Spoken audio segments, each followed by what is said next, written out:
Hey everybody, I hope everyone's there because I can't see everybody, but I hope you guys are tuning in. Where today I'll be sharing a little bit of our thinking at STL Partners around diversity and women in telecoms, sharing a little bit of an extract from some research that we've done and, following up from some previous conversations I've had with others in the industry around this topic.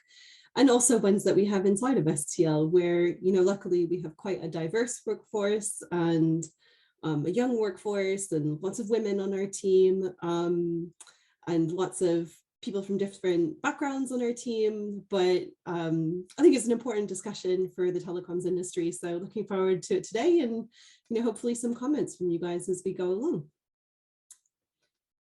So a little bit of background about STL and our work in sustainability. So over the last couple of years, myself and a number of others on the team have built up a center of excellence around telecom sustainability. We look primarily at the environmental side of sustainability. That is very top of mind for the industry.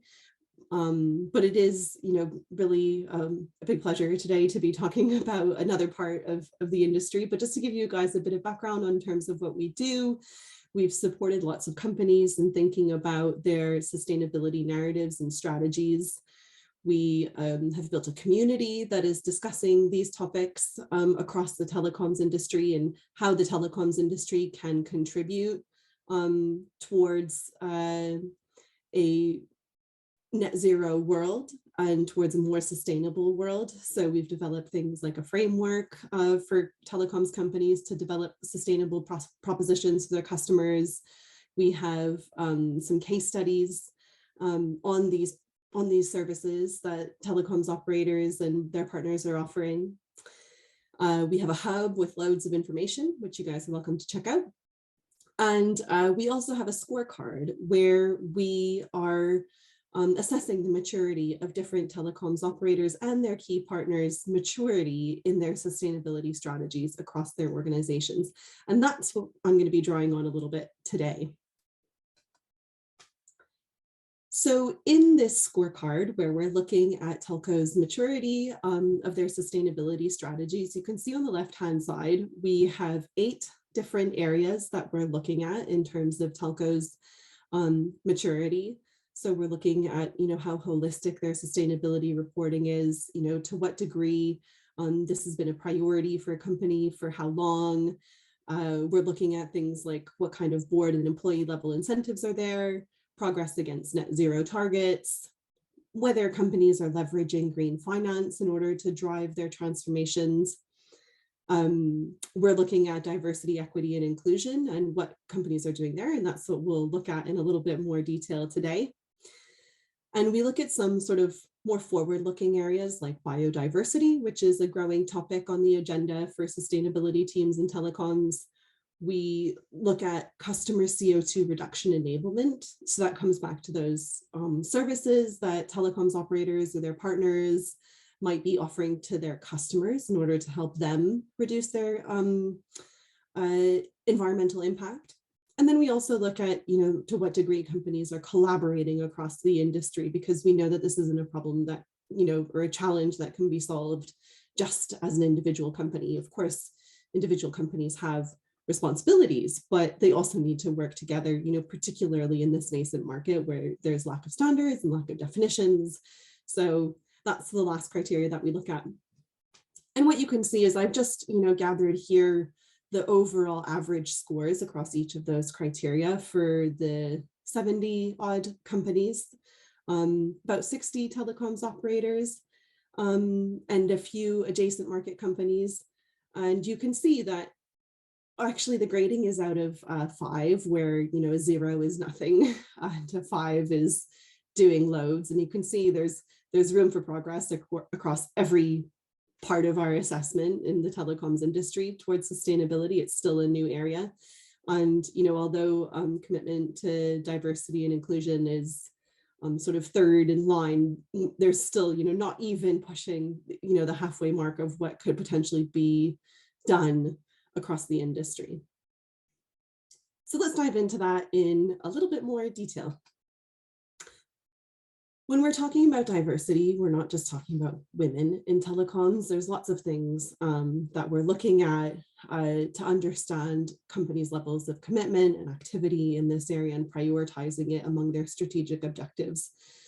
So we're looking at the types of diversity that they are trying to encourage and drive within their organizations, between gender, ethnicity and minority representation, representation of people with disabilities, looking at a sort of representation of different age groups across their organizations. And then there are others that, you know, haven't highlighted here, but that are also important if you think about representation of LGBTQ plus communities, for example. So what we're looking for is, you know, a broad range of commitments across a number of different types of diversity.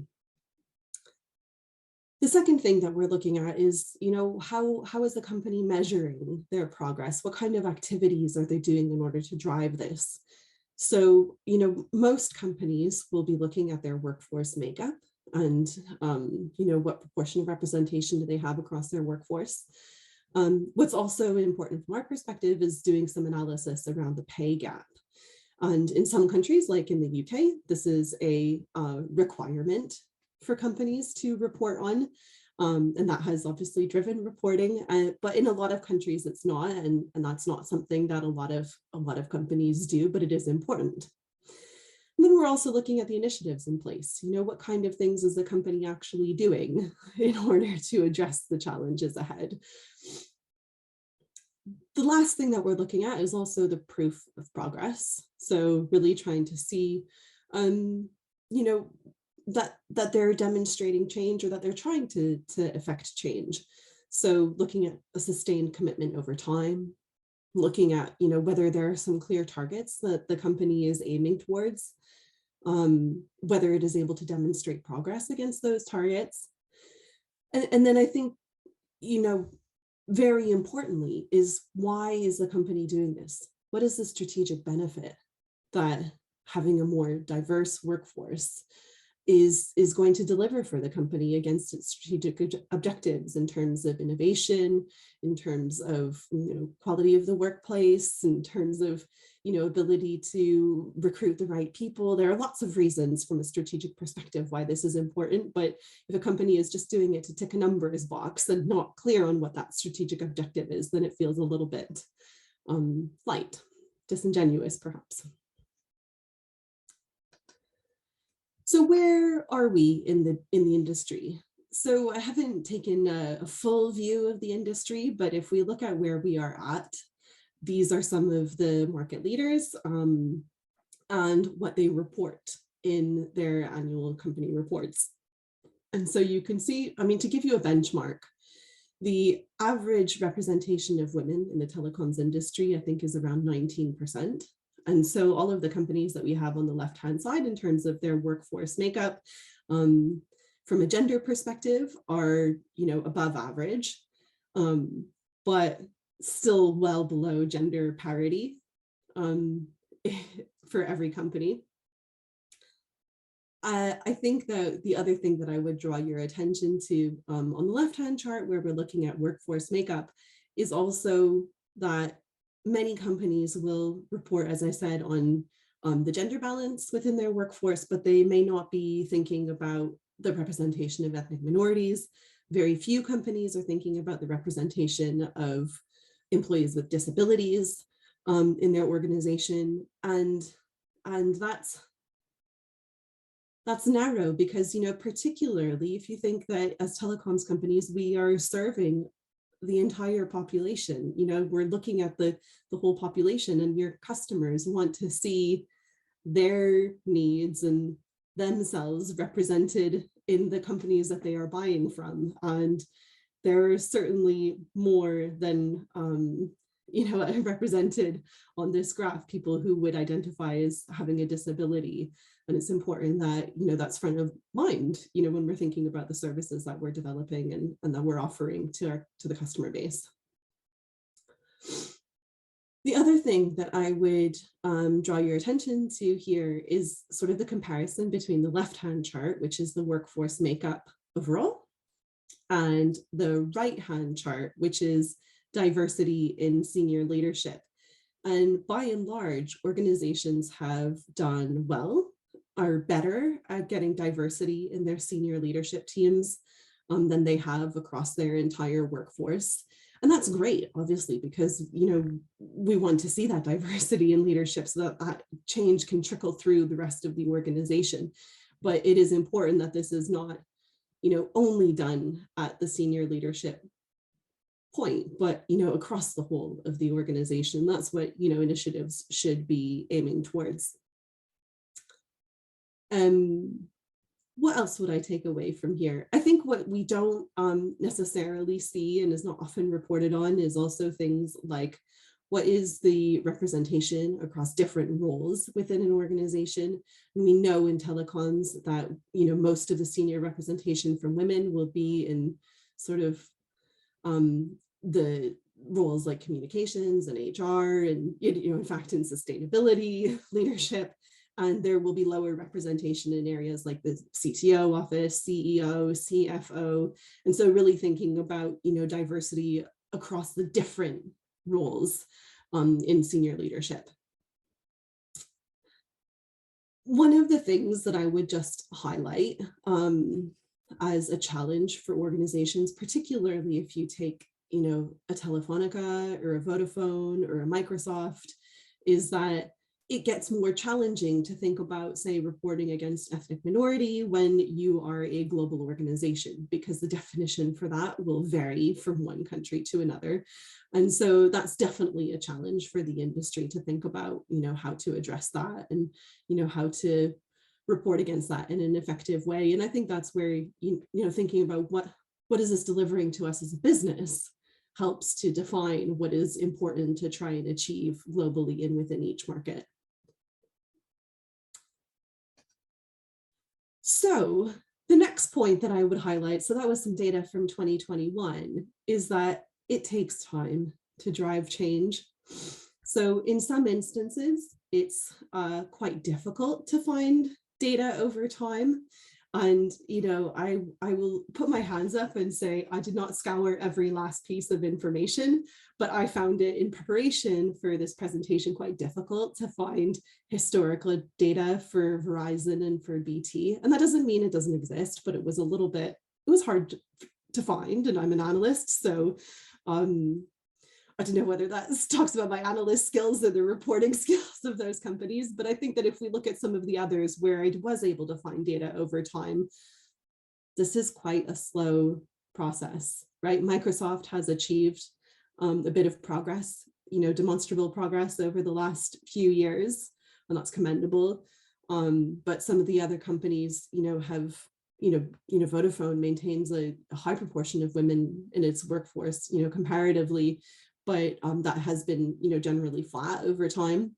And so, this is not something that you can change overnight. And that, that's why it comes back to the point about having a sustained commitment, because the initiatives that are going to get, the right diversity in your workforce has to start at the bottom and, bring this talent up through the organization and retain that talent over the years in that organization. And, that's where the change is going to come from. So this is, something that we'll have to follow for a while, and we need to be prioritizing now so that we can be in a better position in 5 years.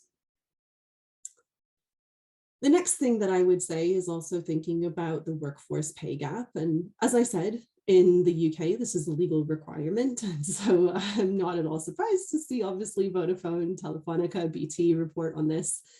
And, the North American operators I've called out haven't. And so regulation does play a role in that, both positively in terms of this, forcing companies to think about their workforce pay gap more actively by forcing them to report. But, it does also create challenges. For instance, particularly in Europe, it is difficult for companies to gather data and report data on their workforce makeup because of GDPR. And, some of that is about creating trust across your employee base so that people are willing to self-report. And some of that is, thinking about other measures you can take as a company to do it. So there's regulations play a positive and a negative impact in terms of driving this, or well, not negative, but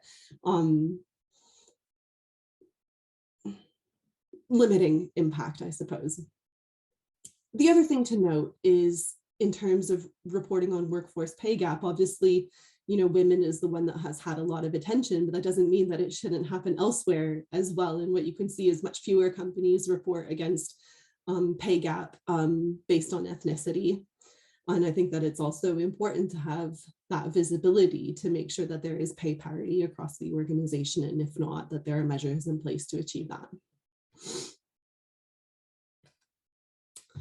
So what are some companies doing in terms of initiatives on this area? So I'm just going to highlight a couple. Obviously, there are loads going on across the industry, but I've highlighted BT.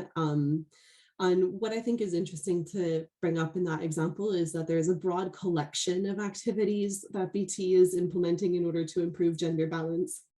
So I don't know if you remember on the data from a couple of slides ago, BT, although it does really well on reporting against workforce pay gap and stuff like that, it did have one of the lower rates of female participation in the workforce.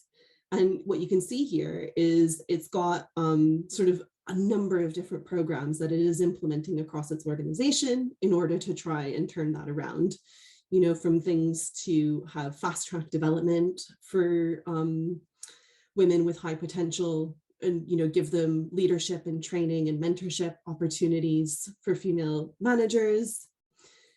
Then thinking about some ways to recruit into the STEM positions through training boot camps and through, recruitment advertising campaigns to recruit women into some of the more engineering-based roles in the organization.